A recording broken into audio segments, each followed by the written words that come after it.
wrote a book, yeah. How does it even feel right now? Honestly, I don't know. It feels weird. It feels weird because I don't consider myself a writer. And so it's funny to say, yeah, I authored a book, and I've wanted my kids to be proud of it, and I'm like, why don't you read it? And I find that they haven't read it. And so I don't know. I mean, it doesn't change anything. I was talking with the manager at Target the other day, and I said, it doesn't change anything. I'll still be shopping the bargain aisles at Target and doing the grocery shopping and the things that I do. It doesn't change anything. I am proud of it. Yeah, and as I'm you should be. Excited. I am definitely excited about it, but it's a funny thing to feel like I authored a book. Yeah. I was preparing for this and kind of thinking about all the list of accomplishments that you have. And I'm like, she has 2 successful multi-million-dollar businesses, and you're a speaker, and you're a coach, and you're a wife and a mother, and all these things that you've done really well. And I'm going, is there anything she can't do? I mean, gosh, I've known her for 8 years. What can she not do? And I was telling the story to somebody the other day about how I even once saw you drive a golf cart, in the dark. It was broken, and you had to navigate the golf cart for like 1.5 miles backwards while being responsible for the 8 women in the golf cart. And even that, you nailed like a pro. So is there anything, honestly, that you're like, yeah, you know what, that's not my jam. I actually can't do that. Yeah. Well, that was a fun night. We were in the Dominican Republic, if I recall, driving backwards through the jungle area. The whole way. And raining. And I'm not really sure how I did that so well, but I was determined to get us home. So that was a fun night. No, there are plenty of things I don't do well. There are plenty of things. I'm actually a terrible cook. I can feed my family, but they're not ever impressed with what they've eaten. They don't go away hungry, but they don't go away impressed. Same. So I'm a terrible cook. I'm not athletic in any shape or form. I'm actually really clumsy for the most part. So yeah, there's plenty of things I can't do, but I think I don't really focus on those things. So I'm having a hard time coming up with a list of things I can't do, but I know there are plenty of things I can't do. So I'm a horrible cook as well. And when I got married, my mom gave me a copy of the Betty Crocker old school cookbook. And she's like, you're going to have a lot of different cookbooks throughout the years, which I do, and I've never used, maybe 1 or 2 recipes from a few of them. And she's like, this is your go-to. This is the one you're going to go back to because it's the manual. Solid, you can always trust it.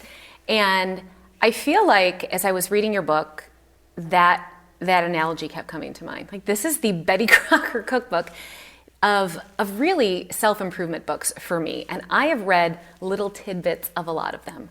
But this is one that I already have gone back to many times. I mean, there's not a book that gets this many Post-it notes in recent memory. So what really kind of led you to go, yeah, this is what I want to put out there? What was your intention?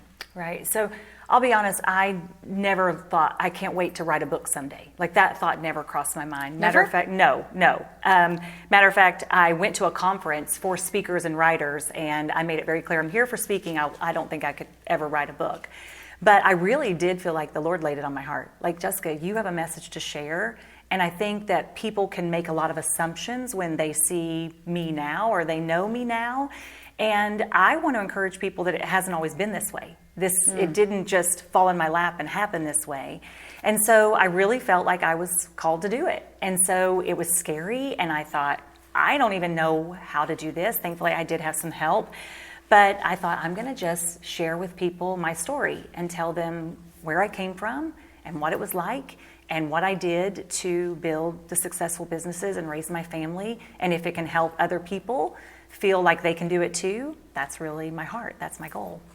I think that some of my favorite parts of the book are where you do tell those stories of growing up. And like you said, I think people would assume, I did at first before I knew, that you've had this charmed life. It's always been easy. And that couldn't be further from the truth. You go into detail about it, but talk a little bit about those early years in Tennessee. There were parts that had me literally, stories that had me in tears. They were great. But what was that like? What was childhood like? I loved my upbringing. I grew up in a small town in Tennessee. My mom is very Southern. I'm very proud of my heritage. I'm very proud of where I'm from.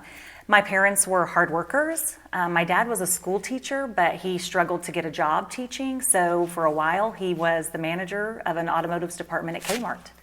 and my mom was the secretary. So they weren't lazy people. They were super hardworking people, very beloved in her job, my mom.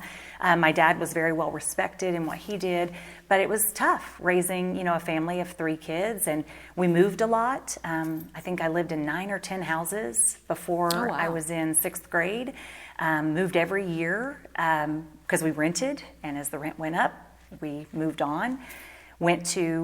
Never went to the same school 2 years in a row until 5th grade.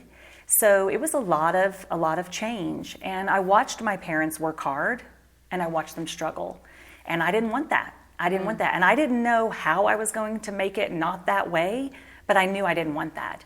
Not that I didn't respect them or how hard they worked, and I had a great childhood. I had a great upbringing, and was fortunate to be raised in a quaint, adorable town with wonderful people, and a lot of people helped us along the way, so I'm grateful for that. But I knew that I didn't want to struggle that way. I didn't want to see, the landlord coming up the driveway and think, how are we going to make it? So yeah, that was kind of my upbringing. Have siblings and hard workers there as well. So yeah, that's kind of it. Your parents must be so proud of you now. I think they are. I think that I definitely took a very unconventional path to what maybe they would have expected. I think we were expected as children that we would do well in school. I think we were expected that we would go to college and we would graduate college, and I think that assumed that we would take traditional jobs. And I didn't do any of that. No, you did not. You I talked didn't about do that. any of that. So my first year of college, I decided I was going to move out west, chasing a boy, a Yankee Doodle dandy, if you will, boy from Massachusetts, which was not really what my parents would have wanted or expected for me. But my mom was very supportive, and she, I think, was proud to see me expand my wings. Yeah. And so that's what I did. I moved away, and they cut me off financially. There was no hard feelings. It was stay here, and we'll continue to help as much as we can. Go there, and you're on your own. And I made that choice. So there were no hard feelings in that decision, and they stuck to it. Back up a second, though, to your Yankee Doodle dandy boy Yes. who you met on spring break. I did. And you talk about that, about how you kind of convinced your parents to let you go on spring break. And this was my favorite part. You convinced them, where did you told them you were going to like a revival or something? I was, and that's exactly what I did. Yes. So my parents are, I would say, very conservative, strict Southern Baptist. Not strict in a really wacky way, but just we had solid expectations in our home. Like for how you had to behave, or for what? how we had to behave. You didn't smoke, you didn't drink, you didn't swear, and you didn't ask a whole lot of questions about it. And spring break was just not a respectable thing for their daughter to be gallivanting across the country in a bikini, I guess. So I thought that sounded marvelous, and that sounded like it would probably never be allowed. So I found out that a TV evangelist, a friend of mine, her mom enjoyed watching them, he was going to be in revival in his home church. And so I thought, wouldn't it be great if we went to revival in Florida in his home church? And that's what we did. So during the day, enjoyed beach time, and about 4 o'clock each day, we'd take our showers and put on our dresses and head to revival. And in the midst of that, I met my husband. That is exactly how I spent my senior spring break, actually. Very similar, I Very, imagine. yeah, pretty much exact story. Well, Michael likes to tell it a little different. He likes to give a big, spring break 91, baby. But I'm like, it was nothing like what anyone would imagine when The wild say, party on the yes, beach. Yeah, Yeah. it's not like that. Yeah. You did say you didn't swear as a child. Yeah, it's But true. I don't know you to have a dirty mouth at all. But I do know you've dabbled in it. Well, I did dabble in it. This is one of my favorite stories that you tell people. Yes, so I wanted to up my cool factor going into high school. So in my town, as a freshman, you went to one school and then you crossed the street and went over for your sophomore, junior, senior year. And I really needed to figure out how I was going to make my mark crossing that street and going in there, because I was following behind a brother and a sister who were super popular, well known, both great athletes, both really strong students. I was none of that. So I thought, how am I going to up my game? So a friend and I were talking and like, what could we do? And how do we get a little edge and, change this cool factor here? And so we decided to become swearers. And swearers, yes. There's a label to it. Yes, Yeah. we decided to become swearers. We knew a couple tough girls who swore, and they seemed pretty cool, so we thought, why don't we give it a try? The problem was I really didn't know what to say or how to say it because it just didn't come naturally to me. So one day we're talking and we're like, okay, well, what are we going to do? And she's like, well, try to swear. And I'm like, okay. And I'm thinking, and I'm so seriously thinking, like, what do I say? And I look at her and I go, well, hellfire, shit, damn, I don't have anything to say. And she's like, what? And I'm like, just could combine them all into one. And I'm like, well, hellfire, shit, damn, what are we supposed to say? And she's like, not that. Like, what are you doing?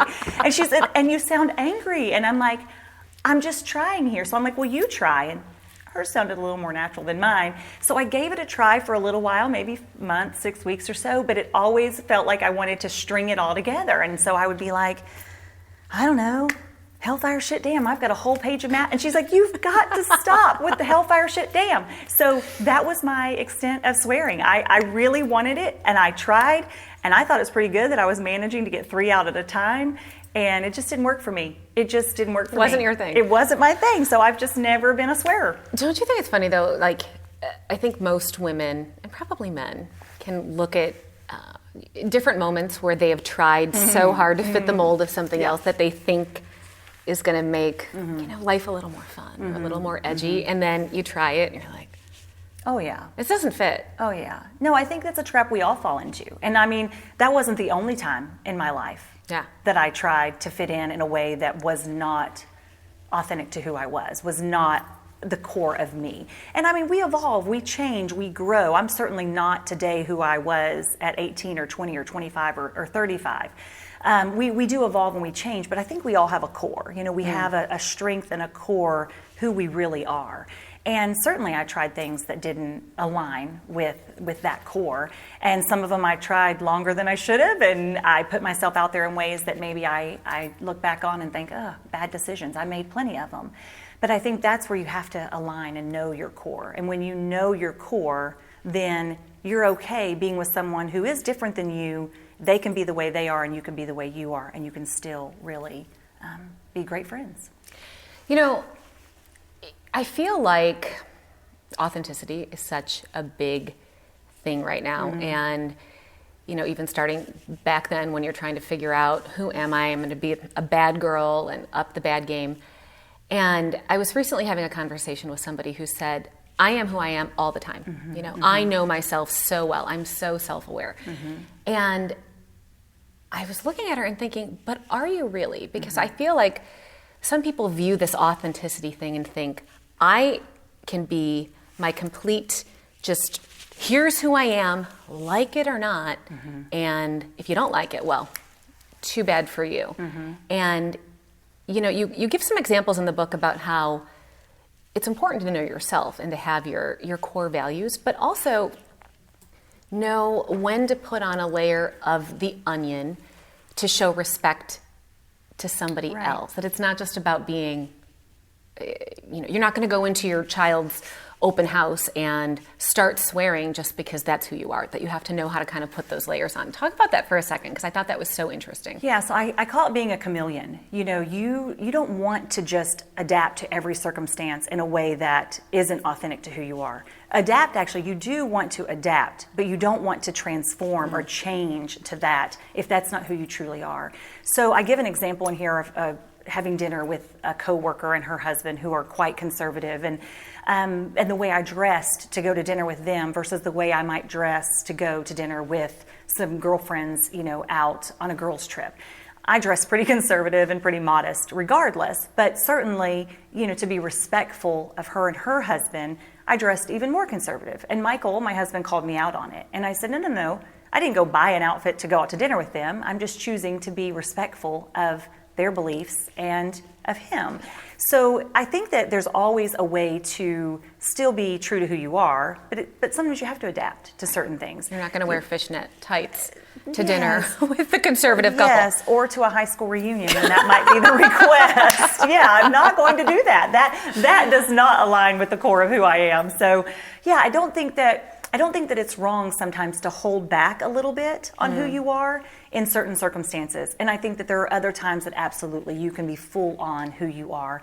And it does have to change a little depending on the circumstance that you're in. And I think it's smart to be respectful in that way. And it doesn't make you inauthentic. It doesn't make you any less, I think, of the person that you are, because you know that in this situation, I'm going to use appropriate language, or I'm going to dress a little differently, because that's kind of the respectful thing to do. It doesn't demean who you are as a person. And I think that message gets confused a lot. And I love the chameleon analogy and how you explain that. I think we're in a time right now when people think authenticity does mean laying out their whole self. Yes. And the problem with that is often women, we're doing it in a social media world, and a lot of nuances are lost.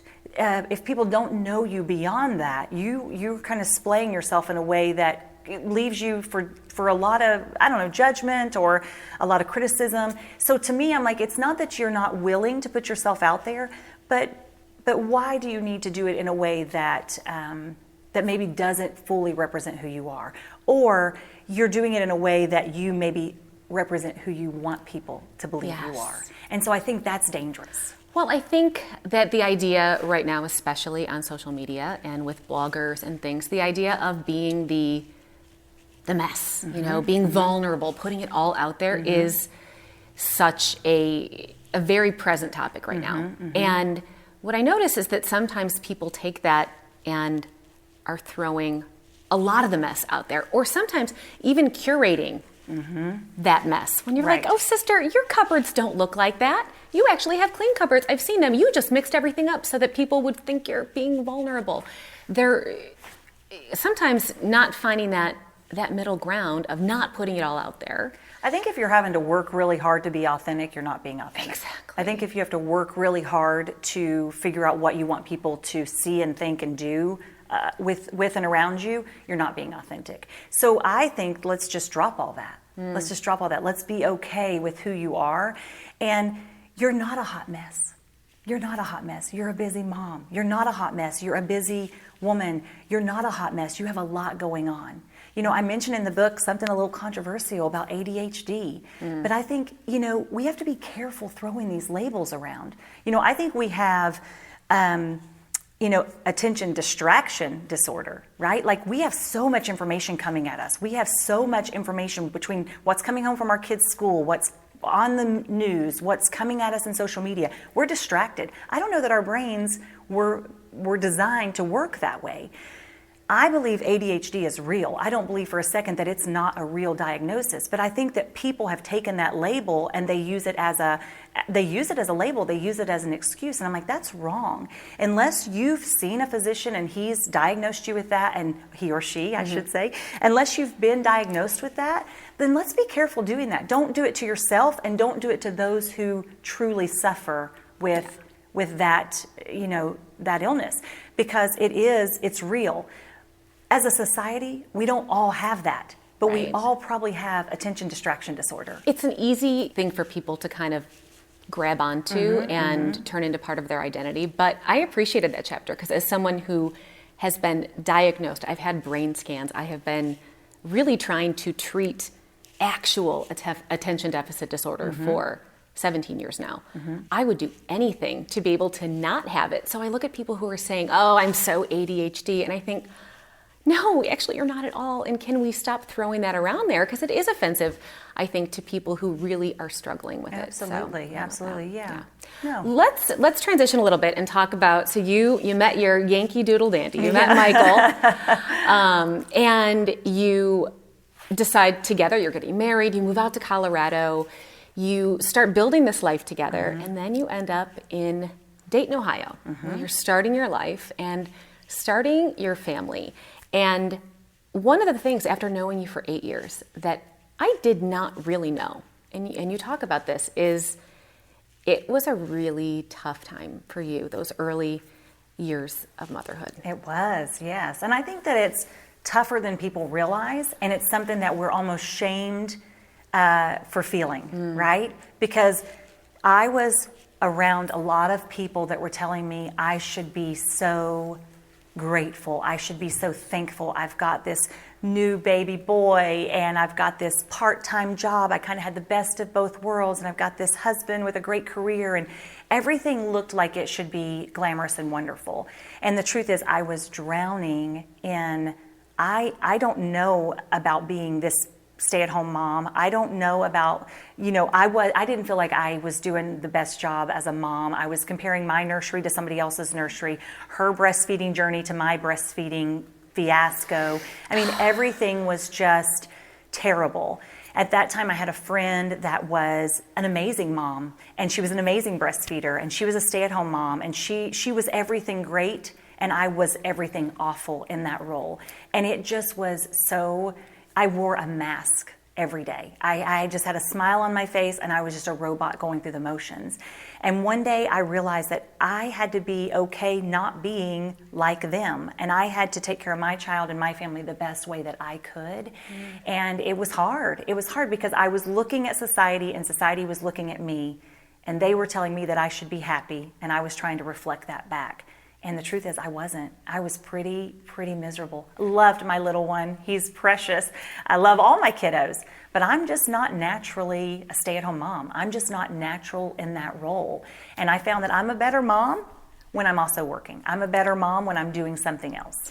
You know, you mentioned breastfeeding, and as you said that, I was thinking about how really as women, from the moment those babies come out of us, like right away, the clock, it's like the clock starts ticking, and already we are feeling judged minutes after that baby comes out. That's right. I'm supposed to enjoy this. I'm supposed to be good at this. My body is made to do this. And I'm when you supposed don't... Yeah, no, it was tough. It was tough. And then came number 2. Yeah. And then it started Pretty all over quickly. again. Yeah, my kids are 2.5 years apart. And then it started all over again. And I was even worse breastfeeding him. Yeah. And I was even worse at getting his bath and bedtime routine. And I was even worse. And I was like, oh my goodness, I'm not good at this. And it was tough. I remember somebody said to me, because I didn't like it, I had an easy time with it. No issues. I was very fortunate in that way, but I didn't enjoy it. I was sick of my body being for the sole purpose of somebody else. And I'm sure people would look at that and say, it's selfish. It's a short time, though. It's just a small season. You can do it. You it's can the best. do it. And if you do it for a full year, and I'm like, it's better for him. It's better for him. And I was like, okay. But it's hard, I think, to admit, I don't want to do it because I don't want to do it. Yeah. I don't like it. I want my freedom back. And when you were going through all of this, you say in the book, I did not enjoy being a stay-at-home mom. No, Worse, and you put it in italics, I loathed it. And that's not an easy thing to actually admit to yourself, and it's not an easy thing to say to people. No, it was one of the darkest times because I felt like, what's wrong with me? Yeah. What's wrong with me? I should be so happy right now. I have these 2 beautiful boys. I mean, they were precious, funny, smart, adorable, all the things. I had a beautiful home. I had a successful husband. I had all the things that society told me I should want, and I was miserable. So what's wrong with me? Why can't I be content? Oh, maybe I just need to improve my prayer life. Oh, maybe I just need to be spending more time reading God's word. I did all those things. Oh, maybe I need to do counseling.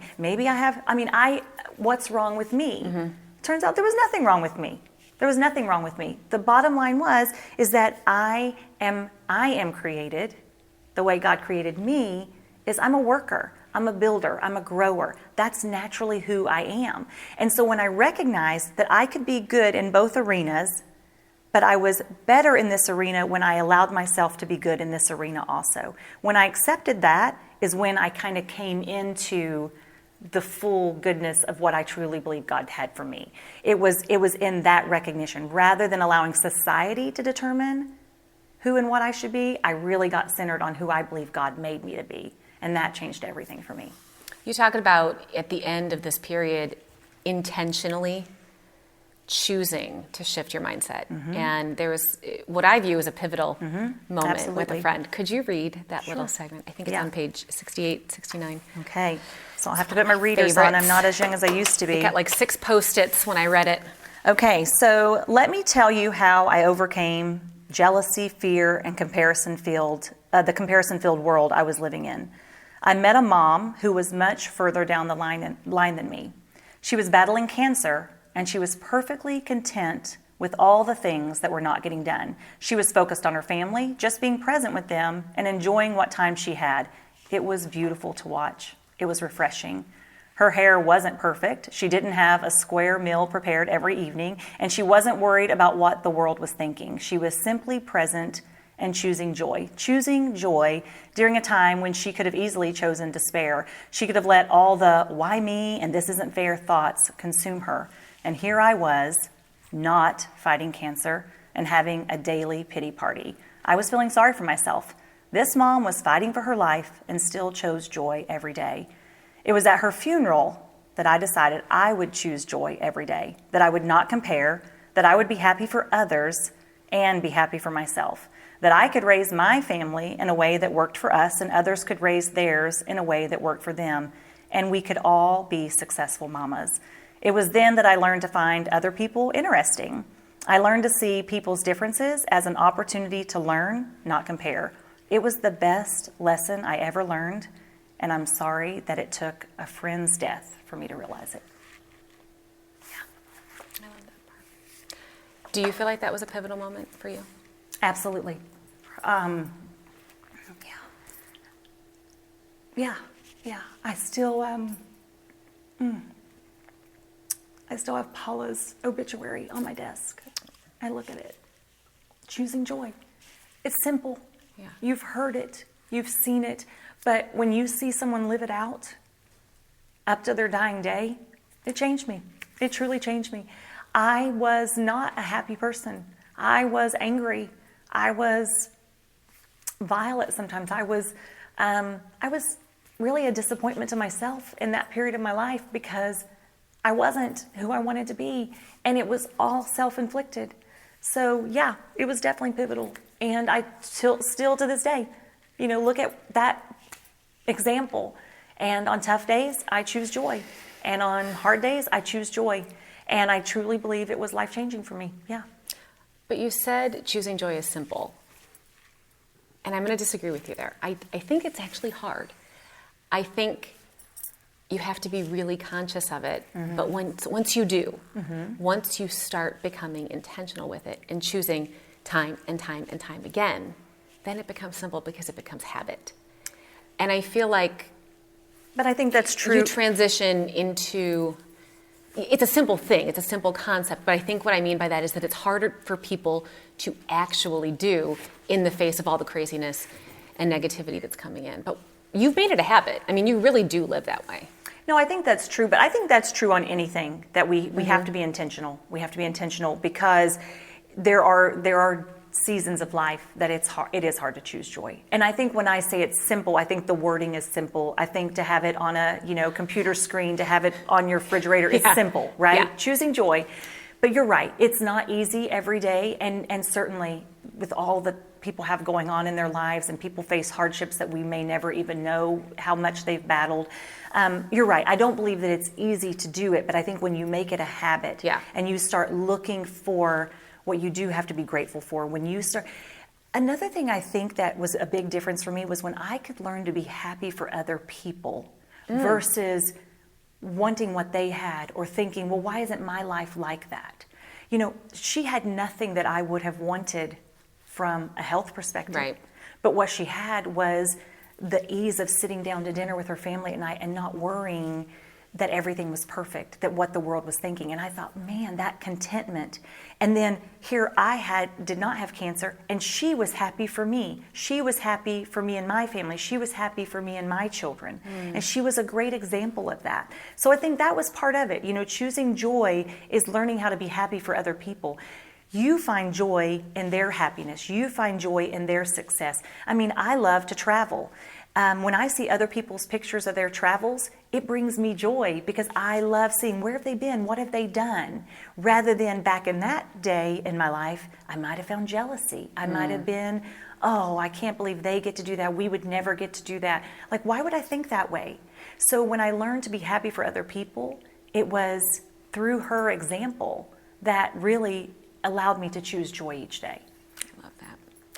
And it led you to really start this next phase of your life. And you didn't have a blueprint for it. I mean, nobody really said, okay, Jessica, here's what you're going to do. You're going to do this and you're going to do this. There was some trial and error in there. Absolutely. But I feel like along the way, as you're starting to make these changes and choosing joy, and you stop comparing and you start realizing what's feeding you, which is work, and building something for yourself in addition to your family, right. But you knew you needed something more. You really started kind of creating your own blueprint for how to show up for yourself, how to show up and have these goals. And that's what a big chunk of the book is actually about. You share your secrets to success in great detail, exactly how you do it. And one of those things starts with being intentional. Not only intentional in big things, we'll talk about goal setting in a minute, but really in almost every interaction you have. And one of the biggest takeaways for me when I first read it was this principle you call decide before you arrive. Absolutely, yeah. And this has kind of been with you from the beginning of your growth phase. Talk about that for a second, because I think people can apply it immediately. Yeah, so for me, decide before you arrive is just something that I've taught my children. It's something that I apply to my own life. It's something I've done for many years. It is, as I'm driving somewhere, I have dialogue with myself on what do I want to accomplish at this meeting? What conversations do I want to have? What points do I want to make? I practice. I don't listen to the radio. I literally have dialogue with myself. If I'm going to a girls' gathering, know I don't want to stay too late. I don't want to be pressured to drink alcohol, whatever. So how am I going to manage that dialogue and that conversation? I decide before I get there. I'm a dieter. I've tried every diet known to man, and I'm like, why don't they serve cabbage soup at birthday parties? Because I can have that, Yeah. Have you done that? I did the cabbage soup diet many years ago. But I'm always on some type of, hiatus with certain things. A kick. And so Mike and I did a no sugar thing for 11 months, and I was really strict. So if I was going to a kid's birthday party, I would have to remind myself, now remember, there's going to be cake there, Jessica. That's simple. But I didn't want to break my commitment to no sugar. So I would tell myself, just when the cake comes out, just don't look at the cake. It's 4 minutes. The cake will be out for 4 minutes. I would tell myself that. That's a funny thing to say, but I left the party proud of myself that I didn't indulge in the cake. I love cake. I love cake and icing. So to tell myself, decide before you get there, you're not going to have the cake. Decide before you get there that you have a snack in your bag if you're hungry. So simple things like that. I tell my children, decide before you go to this party, what are you willing to do? What conversations are you willing to have? I've got a child who likes to dabble in a little bit of gossip. So as we're driving places, I'll say, help me understand what's your intentions at this party. Now, what if this person and this person want to share with you about how are we going to handle that tonight? Remember why being a part of the gossip doesn't actually help you. So deciding before you arrive what you're going to participate in, deciding before you arrive how long you're going to stay. Don't break your boundaries. All that. So I think it's just a concept that you can apply to so many things with your children, with your life, that has helped me stay within my boundaries, stay within what's authentic to me, and it's kept me probably out of some trouble. And I think that those little decisions lead into, somebody's ability to take a big goal and then make that happen. I have told you this before, but 3 of the most impactful conversations in my adult life were, now I'm going to get emotional, were conversations that I had with you. And one was almost 8 years ago. And we were driving to an event. We were both early on in our business that we do together. And we were driving to an event. And out of nowhere, you turn around in the car and you said, Heather, let me ask you, what's your big goal? And at this point, I was just, one month to the next and seeing how I was doing, and didn't want to declare anything big because, gosh, what if I don't hit it? I know. And I said, I don't know, and I kind of tried to brush you off and just say, just to do better than this month, that's my big goal. And you said, no, not that. The goal that scares you. I want the most ridiculous, outlandish thing that you are almost embarrassed to tell me what's that goal. And I told you, and you said, okay, here's what we're going to do. We're starting there, right? Backwards planning. We're going to start from the big goal. We are going to make intentional steps, and we're going to figure out how to get from where you are now, which is that little goal you wanted to tell me about, to the big goal. And I had never really looked at the idea of taking a life plan or a goal from the perspective of backwards planning. And that's something you talk about a lot. Why do you think that's so important? Because I think that we project these big goals. If you're even daring enough to project the big goal, and then you see from here to there and it feels really far and it feels hard and it feels like, am I going to be able to do it? And so then we just don't. We just stay here, or we make small increments. So what I've found is that if we put ourselves there, if we go all the way out there and we put ourselves there and work backwards, you can see the little steps that you need to take. And then you're willing to start taking them. I've just seen it happen in my own life, and I've seen through coaching, it works. It works. So don't be afraid. I mean, people made fun of me. People thought I was crazy when I told them I was moving to Colorado and, going to go to a community college. Like, you're giving up going to a normal 4-year university to go to a community, and I was like, but if I really want to do what I really want to do, this is the next step for me from here, because I knew it was what was going to take me to where I really wanted to be. Now, I didn't know I wanted to be an author. I didn't have this specific, I want to own a photography business and I want to own a skincare business. It wasn't specific in that way. It was that I wanted to not have to worry about my finances. I wanted to not clock in and clock out. I wanted to manage my time. I wanted to volunteer in places. I wanted to be in control. And so I took the steps that made sense for me to do that. I didn't know exactly what it would look like. I think that's a mistake people make too. They think they know exactly what it's going to look like. And when something diverts and it doesn't go exactly that way, they get scared and they want to stop or they want to quit. And I just think, man, I could tell you, I've had 1,000 careers in my life. And each one I've learned something that's helped me with the next, somewhere along the way. Plenty of jobs I didn't like, but I learned something from them. Well, you started a photography business without even knowing how to take a picture. That's true. So it wasn't my idea. The photography business wasn't my idea. But I have had an entrepreneurial spirit my whole life. And I have had entrepreneurial endeavors that have failed miserably, several of them.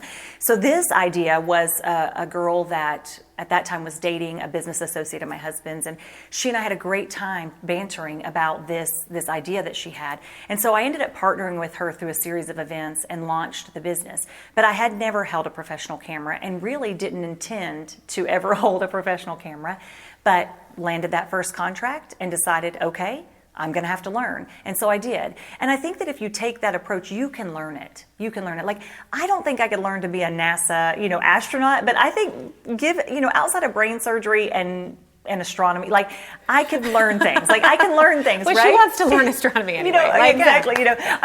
You can learn to be whatever it is, right? So I just took little steps to figure out, okay, today I'm going to learn how to do this, and tomorrow I'm going to learn how to do that. And if you look back at my early work, it was terrible. Oh my goodness, terrible. But you have to start somewhere. You have to start somewhere. People thought I was crazy. People thought, this is never going to work. The one contact that I had in that world said, oh, Jessica, this is a terrible idea. And I was like, oh, wonder if she's right. I won't know unless I try. Right. So, yeah, you just sometimes have to be willing to let people think you're crazy until you're not. And you've got to make a lot of sacrifices, too. I mean, you're not going to build something to the magnitude that you built it without having to say no to a lot of things. It's so true. Yeah. So, people gave me a hard time about that. I had little ones, and there were things I had to miss. I traveled a lot in that first business, and there were things I had to miss. There were times that Quincy was on stage dancing, and I'm sure a seemingly nice gesture. Another mom sent me a picture and said, it's so sad that you're not here to see your beautiful girl dancing tonight. And I said, it's not sad at all. You sent me a picture. Thank you so much. But of course I'm sad that I can't be there. Right. But it's not like I'm not there because I'm out, partying with a group of ladies. I'm not there because I'm building a business to help my family. I'm not there because I'm on a business trip to help grow my company. Right. So yes, I did make sacrifices. And I will tell you that anybody who wants to be successful at anything, if you want to be successful in your health and wellness, you're going to have to make some sacrifices. If you want to be successful in your finances, you're going to have to make some sacrifices. If you want to be successful as a realtor, you're going to make sacrifices. A pastor, you're going to make sacrifices. It doesn't matter what career you're in. If you want to be successful at it, there's a good chance you're going to have to make sacrifices. You just have to learn how to make the right sacrifices. Sacrifice the things that can be. Some might argue, well, seeing your daughter dance on stage is not something I should miss. Yeah, it was hard. Going to every Little League game, you may not get to do that. Going to every, chess tournament, you may not get to do that. You're going to have to make some sacrifices. You get to decide what they are, and you'll make the right ones. You go to chess tournaments? I did. Well, I meant like if you were a chess player, you may not get to go to. My kids are really into chess right now. I don't know why I said that. Is it fun? Is a chess tournament enjoyable? It's miserable. I only went to one because I had to drive a child there. No. That's a sacrifice in and of itself, that was just a going. Sacrifice. God. Yes, agreed. No, but like whatever you're involved in, Yeah. you may not get to do every single thing. You're going to have to choose what the sacrifices are going to be. So as you're building these businesses, relationships, the ones that you are bringing into your life, the people that you're surrounding yourself with are hugely important. You've always talked about this. Really planning with your spouse or significant other, what the school setting is going to look like, and also friendship and choosing the right friends and being able to go, you know what, these are my people, or sometimes what's even harder, these aren't. That's my the hard people. part, yeah. I've struggled with that a lot, really knowing who my people are. And you tell a story in the book about a time that you knew very, very certainly that a group of ladies was not my not people. Yeah, nice for you. people for sure. Yeah, you want me to share that story? I would love for you to share that. It's one of my So, favorites. I do think that it's hard to want to fit into a group that you don't fit into. And so sometimes you have to recognize it's not your group and move on. So I was pregnant with our second son, desperately trying to find a group of people so I could be this great mom. And so my husband suggested that I should join the moms group at our church. And so Camden is 2.5 at the time, super articulate, like very articulate. And so we go to the moms group, and the first week I come home and I'm like, these are not my people, nice ladies, but a little more straight-laced than me, a little bit buttoned up, and they were homeschool, like really mommies. And I told you, I'm not. So I'm like, this is not my people. My husband said, go again. So I went again after the second week. I'm like, not my people, not my people. He goes, give it a little bit more. So I went the third week, and the third week I get there, and the kids aren't playing. They're with us, and we're sitting in circle time. And before, it was just the moms. So I was actually kind of pleased that, oh, good, I've got Camden with me. When I was just with the moms, I was a fish out of water big time. So I have Camden, and Miss Joy decides to read a book.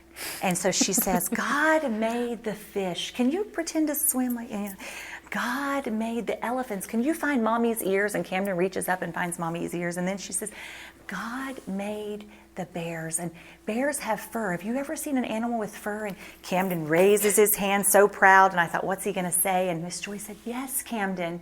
And he said, my daddy has fur on his penis.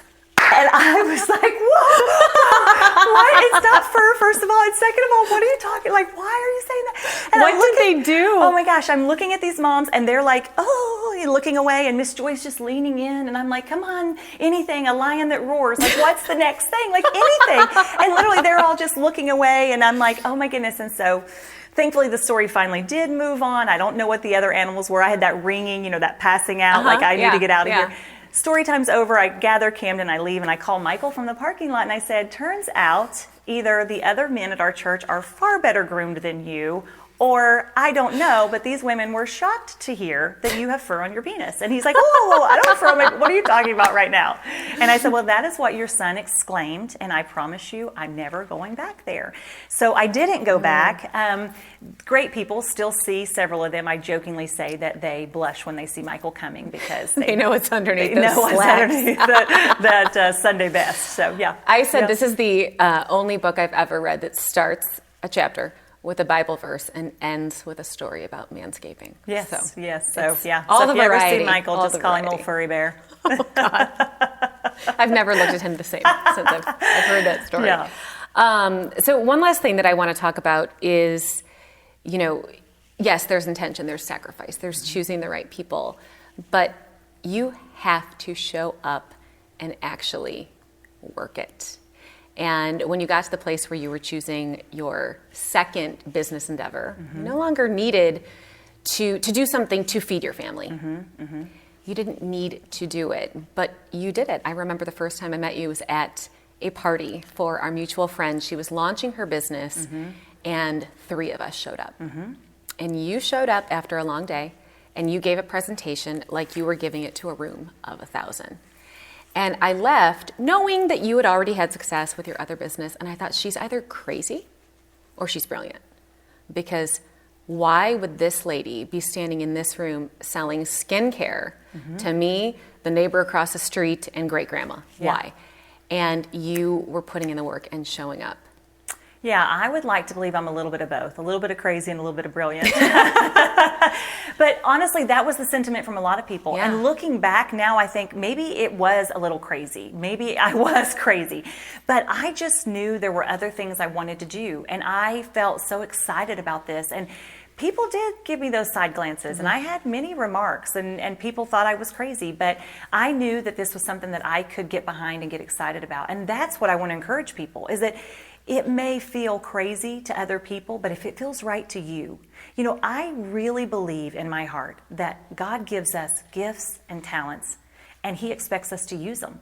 And if we don't use them, I think we're doing a disservice to who created us. That's my belief system. So to me, I had these gifts and I had these talents, I had these abilities that had gone dormant a little bit. And I thought, this is my opportunity to use them. And if I use them and they help other people, what could be better? Yeah. And so that's what I found, is that by using the very gifts and talents that I had been given, I was helping other people. And then if you help other people, then they can go and help other people. And how can you not get behind that? So that was really my heart and passion. That's my heart and passion for this book, is that if you read this book, maybe there's something in there that will spark in you a way that you will show up to a scary situation, show up to a table that you don't feel like you deserve to be at. Show up and ask for that promotion. Show up and say, I am going to start going back to school, working for my realtor's license, start a new business,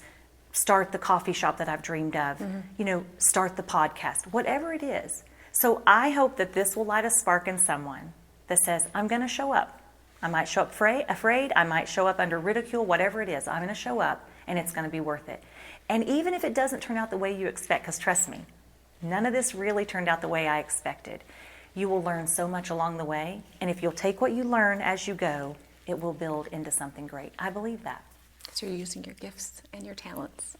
It reminds me of a quote from another famous Dayton author, Irma Bumbeck. It's one of my favorites, and she says, when I stand before God at the end of my life, I would hope that I could look at Him and say, I used everything you gave me. And I think that you are such a model of how to use all of your gifts and talents. And my friend, I could not be more proud of you. Thank you. It's wonderful. Thank you.